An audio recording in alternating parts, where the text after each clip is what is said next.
Let's talk about the rules for Dreams and Machines. It's a post-apocalyptic sci-fi TTRPG by Modiphius. Their 2D20 system is what powers Star Trek, Dune, Fallout, Dishonored and Achtung Cthulhu. So right now you're learning lots of systems at once, but we're focusing on Dreams and Machines today. This video is for both players and GMs. All the sections are timestamped so you can jump around as you need to. They are the core rules: combat, spirit and exhaustion, momentum and threat, supply points, character creation and progression, GM stuff, especially setting up NPCs and monsters, some of the mistakes that I made when starting running the game, and a conversion guide for anyone coming from D&D. My name's Rich, this is Renegade Rolls, and I've got two channels. This one for advice for game masters, and another which has actual play games. That includes a 10-session series of Dreams and Machines, where me and a bunch of my improviser friends play a campaign almost perfectly. I don't mean that the characters make good choices. They play as awkward teenagers thrown into a world of adventure. I mean, we play Dreams and Machines rules as written, so it's a perfect way to see some of the mechanics I talk about here in action. I've got more details on that at the end of this video, but first let's start with the core rules. Dreams and Machines uses two 20-sided dice by default, and we want to roll low. It uses a dice pool, so each die is counted separately. We're not adding numbers together. For anything the players are trying to do, they want as many dice as possible to be equal to or lower than their skill and attribute scores. Attributes are might, quickness, insight and resolve. Skills are move, fight, sneak, talk, operate, study and survive. Each roll the GM will ask for will be a combination of an attribute and a skill. For example, might operate to heave open a rusted mechanism. There's no external target numbers, just meet or beat your own score to succeed. Each task has a difficulty level set by the GM, which is the number of successes you need. That's generally going to be 1 or 2 successes for most circumstances. In this example, let's say it's slightly tricky, it's a difficulty 2 test. If I have a character with a might of 10 and an operate of 2, and I roll a 6 and a 2, that is 3 successes. If I fail, like this, all is not lost because of spirit and exhaustion. You can spend spirit points, which are kind of like hit points, to add more dice to the pool. Spending spirit before a roll lets you add up to 3 dice. If you wait until after you roll, you can only add 1. Spirit is an abstraction of your will to carry on, your ability to put up a fight, and your mental headspace. It's not a tracker for physical injuries. Spirit is recovered during rest, or by spending some of the group's momentum pool. More on that in a bit. If you don't have enough spirit to defend against a threat, you can still carry on, but you are exhausted. However, you get to choose what that exhaustion looks like. It could be weary or breathless, confused or despairing. Each of those knocks one of your attributes to 0, meaning that you can't succeed using that stat. You've got to solve your problems in other ways or rely on getting successes with your skills alone. If you take a blow when you're exhausted, you become defeated, which means that you're out of the fight for the rest of the scene.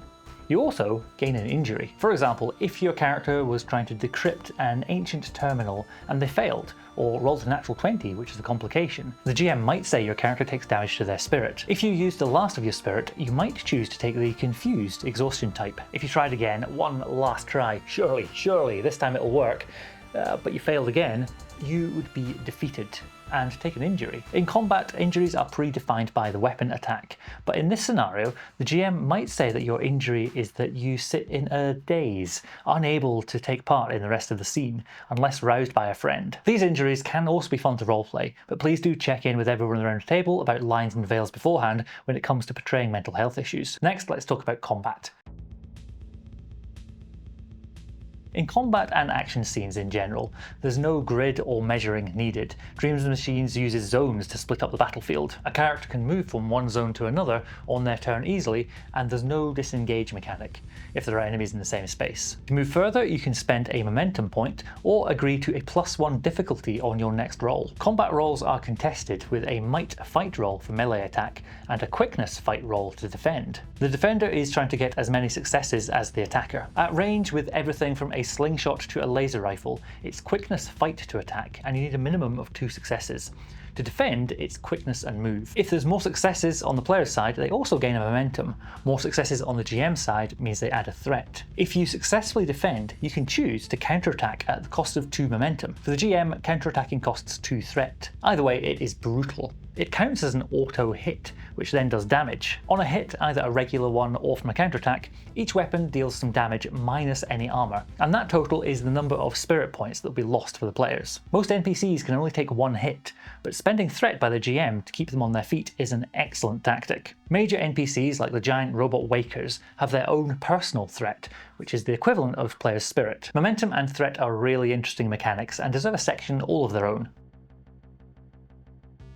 Momentum is a shared resource that anyone in the group can pull from, and can be used to give yourself spirit, create a new truth about the scene, increase damage to an opponent, ask a question of the GM, do something faster, or let you take an additional action. Threat, on the other hand, is the GM's tool and does everything momentum does, but for the enemies. And it is very, very satisfying to add a threat to the tracker when things feel like they're going so smoothly for the party. The GM can spend threat tokens, not just to do the momentum things, but also buy off complications that the NPCs have experienced, introduce new complications for the players, bring in reinforcements for the enemies, or trigger an environmental effect. Along with the group's momentum tokens, I can highly recommend perching threat tokens on top of a GM screen, so that everyone can see just how much trouble the group are in. Speaking of trouble, let's talk about supply points.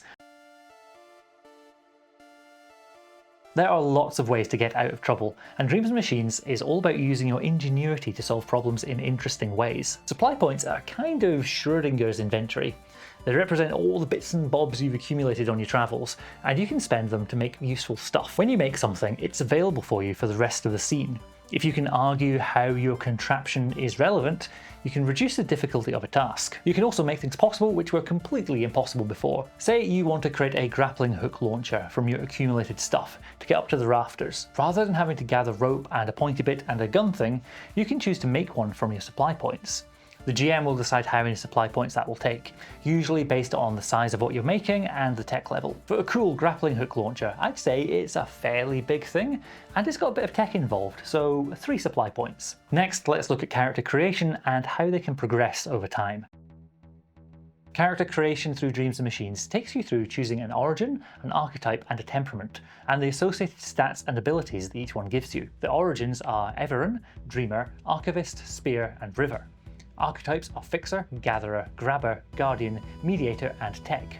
The temperaments are Circumspect, Conspicuous, Demonstrative, Manipulative, Maverick and Stubborn. It's much easier to show rather than tell for this, so let's make Pidge, one of the characters from my actual play campaign, who is played excellently by Rowan. Pidge is going to be an Everin, like all the rest of the party, a teenager who's lived most of her life in a small secluded village called Twixt, which is hidden in a valley from machines under a nanotech grid. Being an Everin means her starting attributes are 6 for everything. That's a bit dull, but we get to increase 2 of them to 7. Let's go for Insight and Quickness. She also gets 1 each for her skills, but we get to increase 2 of them to 2. So let's do Study and Survive. She has a tech level of 2, which means she can understand how to do most stuff, but definitely isn't as tech savvy as an archivist might be. We get +1 for her spirit and +1 for her supply points. For special abilities, let's give her Glyph Pattern Clothing and the Adaptable skill. As a Gatherer, she gets a whole load of extra abilities. We're going to give her +3 to Insight, +2 to Quickness and +1 to Might. For skills, she can have +2 to Survive, +1 to Operate and +1 to Fight. We get another +1 to her tech level, bringing it up to 3, and another +1 to Spirit and Supply points, bringing both of them up to 2. As a talent, she can have Reach the Best Stuff. She'll also gain growth points when she discovers valuable things.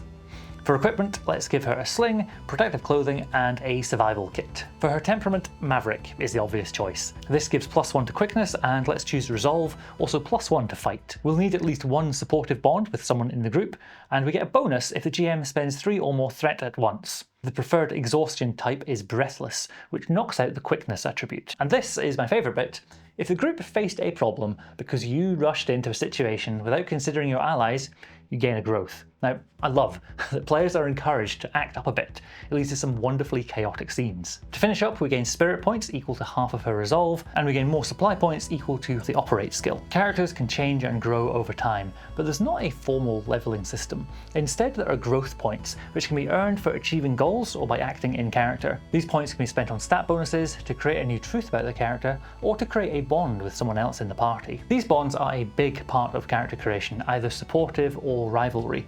They can guide roleplay, but you can also earn growth points by playing into them. This is something that's very different to a lot of other role-playing games, in that the character has their individual stuff, but they also exist in combination with the rest of the group, and it leads to parties which feel very connected. Whether that means they like each other is up to the players. Next, if you're going to be the game master, here is some specific advice for you.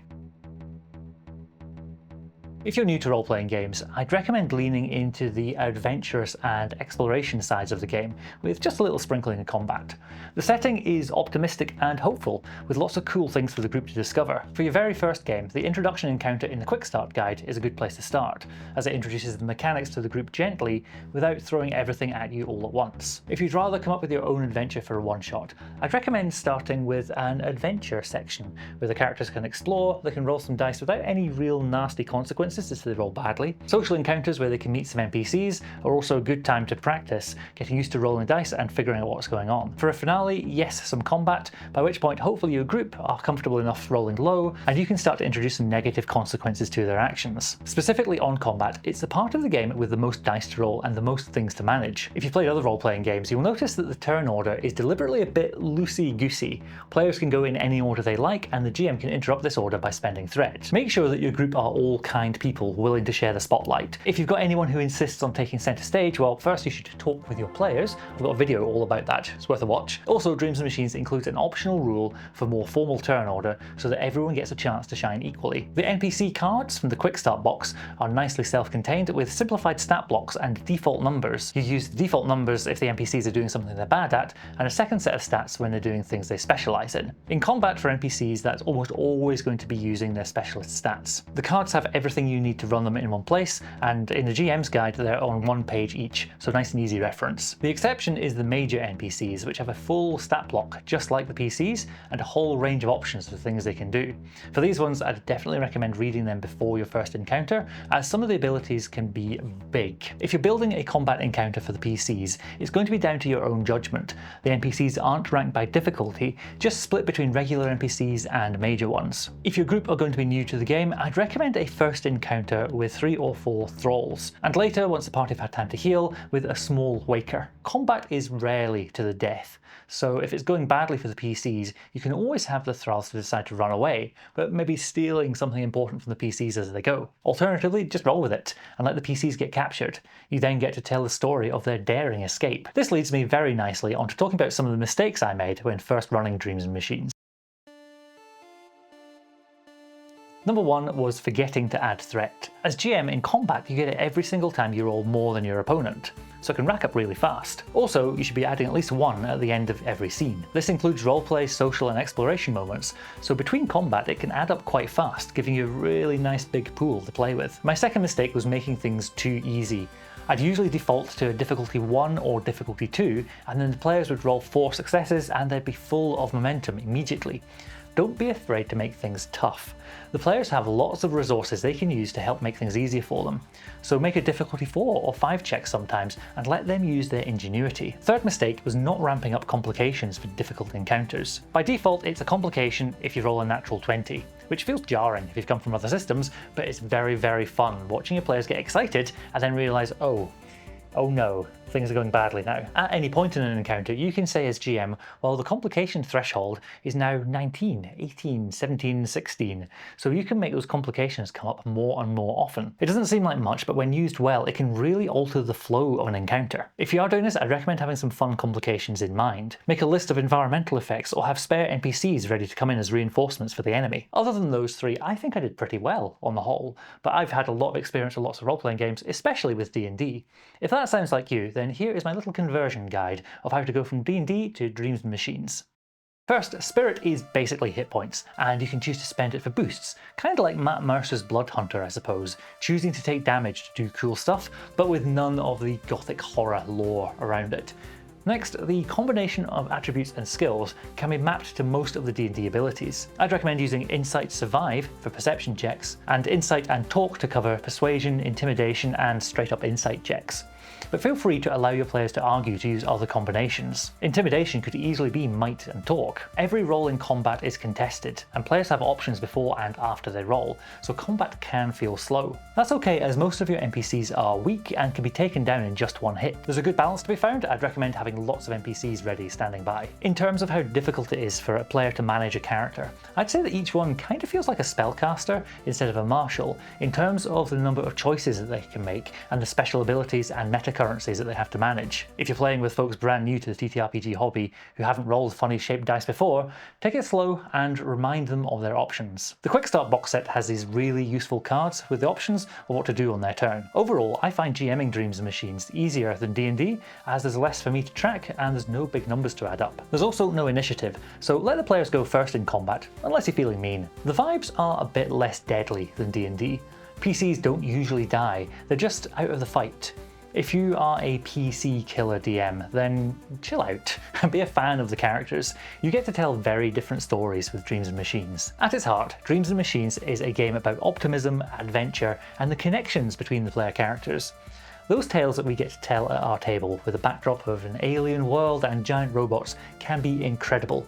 And if you play or run this game, I guarantee you'll come away with a story like no other. I've given a surface level look to the rules of Dreams and Machines, but there is a lot of depth and nuance there. It's more than capable of being the system for a one-shot or a long form campaign. Please do let me know in the comments if you found this video useful, or if you'd like to see similar guides for other systems. There's a whole load of links below where you can pick up the game for yourself, but in the meantime, I'll leave you with how my Dreams and Machines campaign begins.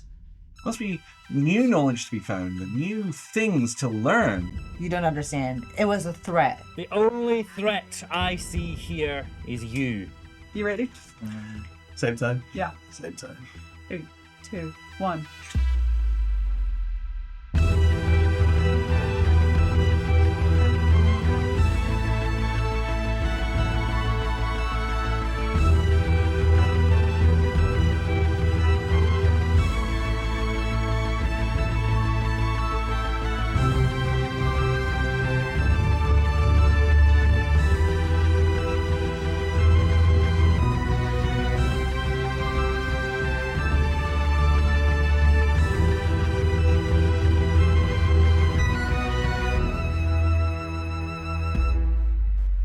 Welcome friends to the world of Evara Prime. It's wide, it's old, it's scarred by the wreckage of the machine war.